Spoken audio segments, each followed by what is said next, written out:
Metabolism में आपका स्वागत है, आपकी मेटाबॉलिज्म और स्वास्थ्य के बारे में सही जानकारी का स्रोत। तुम्हारा शरीर बुरा क्यों गंध करता है? मैं फ्रैंक सुआरेज हूं, मोटापे और मेटाबॉलिज्म का विशेषज्ञ। मैं तुम्हें समझाना हूं क्यों किसी व्यक्ति का शरीर बुरा गंध कर सकता है और इसके बारे में क्या करना चाहिए। जैसे मैं इसे समझाने एक पल बोर्ड पर जा रहा हूं। ठीक है, मेटाबॉलिज्म के विभिन्न विषयों का अध्ययन करते समय, जैसे कि मेटाबॉलिज्म सभी शरीर के क्षेत्रों को शामिल करता है, क्योंकि सब कुछ मेटाबॉलिज्म होता है। मेटाबॉलिज्म ऊर्जा बनाता है, ऊर्जा गति बनाती है, गति जीवन बनाती है। तो मूल रूप से मेटाबॉलिज्म का संबंध जीवन, गति, ग्रंथियों, हार्मोनों, तंत्रिका तंत्र और इन सभी चीजों से है ना। तो इसे अध्ययन करते हुए मुझे ये जानकारी मिलती है कि कुछ शरीर बुरा क्यों गंध करते हैं। मुझे ये भी बताना है कि इसे कैसे मुकाबला किया जा सकता है। ठीक है, मैं तुम्हें समझाता हूं। शरीर तो इसका एक तरीका ही तो है, और इस शरीर में कुछ ग्रंथियां होती हैं जिन्हें ग्रंथियां कहा जाता है। पसीने की ग्रंथियां वे ग्रंथियां हैं जो पसीना उत्पन्न करती हैं। अब उन पसीने की ही ग्रंथियों में दो प्रकार की ग्रंथियां। शरीर के अधिकांश हिस्से की सतह पर कुछ ग्रंथियां होती हैं जिन्हें एक्राइन ग्रंथियां कहा जाता है। एक्राइन ग्रंथियां वे ग्रंथियां हैं जो शरीर को ठंडा करने के लिए काम करती हैं। उदाहरण के लिए, जब बहुत गर्मी होती है तो ग्रंथियां मस्तिष्क, हाइपोथैलेमस, ये मस्तिष्क के पीछे का हिस्सा है जो कमांड सेंटर की तरह है। मस्तिष्क के इस हिस्से में ये पता लगाता है कि गर्मी है, क्योंकि शरीर में गर्मी और तापमान के कुछ सेंसर होते हैं, है ना।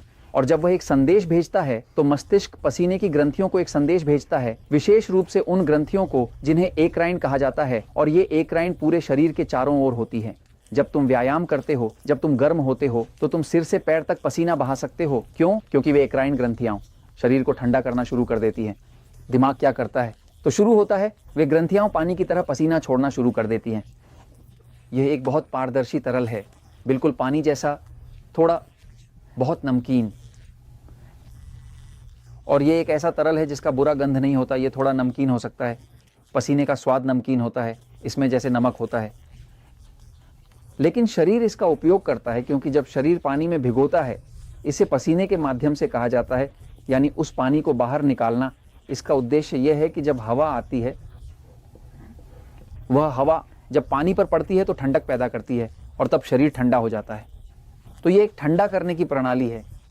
बहुत सारी पसीने की ग्रंथियां ही ये एक्राइन ग्रंथियां हैं जो इस पारदर्शी तरल को उत्पन्न करती हैं, जो शरीर को ठंडा करने में मदद करती हैं, और ये जीवन के लिए आवश्यक हैं। अब तुम्हारे शरीर के दो विशेष रूप से महत्वपूर्ण हिस्सों में हम बगल की बात कर रहे हैं, यानी बगल के नीचे, विशेष रूप से उस क्षेत्र में जहां बाल होते हैं, है ना, और जांघों के बीच के क्षेत्र में, जिसे हम इंगल कहते हैं, है ना। इन क्षेत्रों में जहां जहां बाल होते हैं, जहां यह गहरा होता है, जहां यह गर्म होता है, वहां अन्य अलग ग्रंथियां होती हैं जिन्हें एपोक्रीन ग्रंथियां कहा जाता है। एपोक्रीन एक्राइन से अलग होती हैं। एपोक्रीन ग्रंथियां ऐसी ग्रंथियां हैं जो तनाव के जवाब में काम करती हैं। ये ग्रंथियां उत्तेजित तंत्रिका तंत्र से संबंधित हैं। हम सभी ने मेटाबॉलिज्म टीवी पर देखा है कि मैं तुम्हें निष्क्रिय नर्वस सिस्टम, उत्तेजित नर्वस सिस्टम समझाता हूं। हम जानते हैं कि अधिकांश बीमारियां उत्तेजित तंत्रिका तंत्र के कारण होती हैं, है ना। जो लोग नहीं जानते कि उनके शरीर में किस प्रकार का तंत्रिका तंत्र है, वे YouTube पर मेटाबॉलिज्म टीवी पर जाइए और एपिसोड नंबर 199 देखें।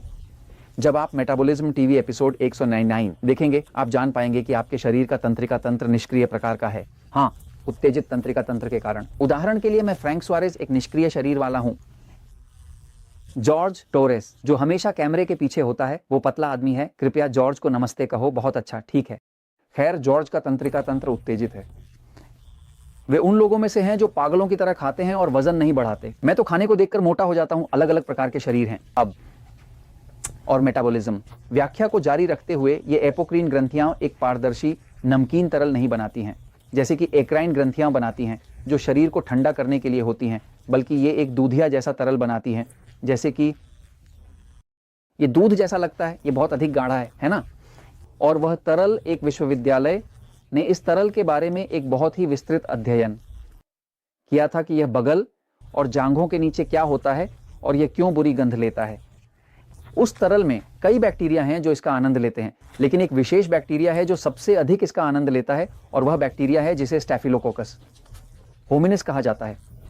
हमने उस विशेष बैक्टीरिया को पाया जो उस दूधिया तरल का उपभोग करता है और इसके साथ वह जो चीज़ बनाता है उसे थियोएल्कोहल कहते हैं। थियोएल्कोहल को स्पेनिश में त्योर कहते हैं, ठीक है। त्योर एक प्रकार का अल्कोहल है। ये एक ऐसा अल्कोहल है जो जब वाष्पीकृत होता है तब यह बुरी गंध देता है, बुरी गंध।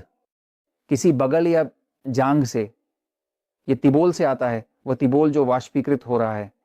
अब कोई उस गंध से थोड़ा बचने के लिए क्या कर सकता है? तो सबसे पहले जो करना है वो है तंत्रिका तंत्र को शांत करना। अगर आपके तंत्रिका तंत्र उत्तेजित है तो यही लोग होते हैं जिनकी शरीर में सबसे बुरी गंध होती है। व्यक्ति तंत्रिका तंत्र उत्तेजित होता है वह हमेशा सतर्क रहता है, क्योंकि यह हमेशा सतर्क और तनाव में रहता है। शरीर में तनाव के जवाब देने वाली ग्रंथियां जो एपोक्रीन होती हैं बहुत सक्रिय होती हैं, इसलिए इससे बुरी गंध होगी। तो वे लोग जिनके पास आप जाएंगे और जिनकी बगल में हमेशा बुरी गंध होती है वे हैं एक उत्तेजित शरीर, उत्तेजित तंत्रिका तंत्र, ठीक है। अब जब तंत्रिका तंत्र उत्तेजित होता है, जिसे डॉक्टर बाद में सिंपैथेटिक कहते हैं, जो वास्तव में इतना सिंपैथेटिक नहीं होता, लेकिन उत्तेजित तंत्रिका तंत्र, तो यह शरीर एपोक्रीन ग्रंथियों को उस दूधिया तरल का बहुत सारा उत्पादन करने के लिए मजबूर करेगा। इसलिए ये सभी बैक्टीरिया सक्रिय हो जाएंगे जो बाद में त्योल का उत्पादन करते हैं, जो फिर बुरी गंध का कारण बनता है। किया जा सकता है तो यहां से मैग्नीशियम उपयोग करना शुरू करता है। मैग्नीशियम का एक प्रभाव है कि यह तंत्रिका तंत्र को शांत करता है, उत्तेजित तंत्रिका तंत्र को शांत करता है। पोटेशियम का उपयोग करें। हम मजिन मका और उच्च गुणवत्ता वाले कटसॉर्ब पोटेशियम का उपयोग करते हैं जो जल्दी अवशोषित होते हैं। पोटेशियम की 8 श्रेणियां होती हैं। पोटेशियम का एक प्रभाव होता है जो पैसिव सिस्टम, पैरासिम्पैथेटिक सिस्टम को सक्रिय करता है ना। यहां दूसरी चीज जो आप कर सकते हैं, आपको अच्छे से हाइड्रेटेड रहना चाहिए। जब व्यक्ति, अगर शरीर ठीक से हाइड्रेटेड नहीं है, पर्याप्त पानी नहीं पीता है, खून गाढ़ा हो जाता है, शरीर तनाव में आ जाता है, फिर एपोक्रीन ग्रंथियों को अधिक सक्रिय करता है। तो लोग जो पानी नहीं पीते वे बहुत अधिक पसीना बहाते हैं। जो लोग पानी पीते हैं, क्योंकि यह शरीर को बहुत अधिक तनाव में डालता है। अगर आपके पास बुरी गंध का गंभीर मामला है तो आपको सब्जियों के जूस का उपयोग करना शुरू करना चाहिए। सब्जियों के जूस में बहुत सारे खनिज होते हैं जो क्षारीय होते हैं और तंत्रिका तंत्र को शांत करते हैं। आप जो कुछ भी कर सकते हैं, बेहतर सोने, गहरी सांस लेने, ताकि आपका शरीर शांत हो सके। आहार एक आहार होना चाहिए। जहां आप खाद्य पदार्थ प्रकार ए और ई देखते हैं तो 3 के 1 आहार बनाने की कोशिश करनी चाहिए। उन खाद्य पदार्थों को कम करना चाहिए जो बहुत अधिक ग्लूकोज उत्पन्न करते हैं। आपको प्रकार ई के खाद्य पदार्थ कम करें, क्योंकि ये प्रकार ई के खाद्य पदार्थ बहुत अधिक ग्लूकोज उत्पन्न करते हैं। यही ग्लूकोज उन बैक्टीरिया को पोषण देती है जो एपोक्रीन तरल खाकर तिबोल बनाते हैं। तो जब खून में बहुत अधिक ग्लूकोज होता है, बहुत अधिक चीनी होती है, बहुत सारे चॉकलेट, बहुत सारी बिस्किट होती है, तो बैक्टीरिया पार्टी करने लगते हैं। तो यहां आपको समस्या है और साथ ही समाधान भी है, और मैं ये आपको बताता हूं, क्योंकि सच हमेशा जीतता है।